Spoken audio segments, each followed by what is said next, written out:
Now, g'day. So when did you first start noticing that feral pigs were eating your lambs? Yeah, thanks, Joe. Probably about 5 years ago, the situation rapidly increased to where it's now was out of control, and the numbers are devastating. So much so that, well, this year, effectively, the very healthy mob of ewes have no lambs to speak of at all. I think there were actually three there we saw 2 days ago surviving out of nearly 400. Wow. And so what's it like for you coming out in the morning to see the result? Well, look, yeah, the land can be a hard sort of arbiter. Is something I guess my dad adapted to me too some years ago, many years ago when I left high school to come here to work on the farm, and I think that is what it is, and it is now much a case of management of often frequently crises. I'm not very happy to say that, but this is just another one of those, and wrapped in with the variability of climate and the prediction of whether we are going to have a season that can support us through the next 12 months or whatever has become another very, very big variable we've had to try and tackle. But the feral pig thing is much bigger than me, and I think it's heading to many producers Australia wide, whether they're in cane producing sugar cane, whether they're in horticulture, whether they're in cereal cropping or livestock. It all is an existential risk that's developing at a very, very steep rate of increment right across the nation, and I guess I'm like one of the early dominoes to succumb to that. Yeah, and Neville, what have you done to try and cut the numbers? You do a bit of trapping? Indeed, yeah, we have used box traps for many years, and in the last two rounds of trapping, we've caught a 54 and a 47 catch, and of that, over 50 54 at a time?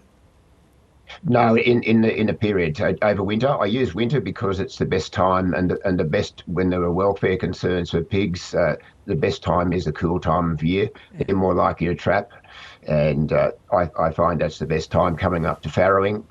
And there was over 50 of those pigs caught were female, so they had the opportunity perhaps to have 4 to 6 litters, even at the least, several times, 3 times a year, so possibly up to 18 would be a normal sort of figure that they may have per adult female. So the numbers are quite exponential, even saved from that bit of hunting or trapping, but it only leaves a small area, maybe some hundreds of hectares, relatively free of pigs for a short period of time till it's repopulated, unfortunately. So you mentioned other people affected by this as well. Is there anything on a broader scale that you think can be done to address it?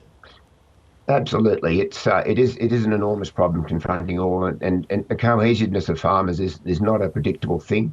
And in this area, there's a lot of recreational land holdings. We're only 5 hours northwest of Sydney by road, and that has led to a new mosaic of land management. Their approach is to use the land for perhaps hunting those animals, occasionally for recreational purposes, and they don't engage necessarily with the interest that I might have to reduce or eliminate them from the environment. So that's a very, very large problem.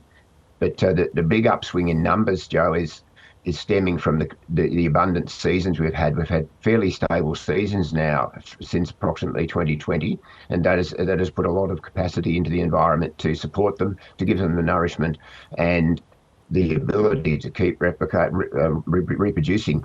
And to some extent, interacting with humans has led them to become more and more active with depredation of livestock, and particularly sheep, because they are finding abundant protein in the environment, and they are very, very opportunistic. So they have adapted to carnivorous behaviour, and lambs are just another extension of that. Yeah, and just briefly, how tough is it for you to make the decision to stop sheep farming, but what are you going to do with your property now? Indeed, it isn't easy after 140 years. No one likes to be the generation that fails, but the land is very, very variable now, and climate is one of the very, very significant risks that is making it so very, very unpredictable, and to some extent has fostered the ability of pigs to thrive and survive in our environment.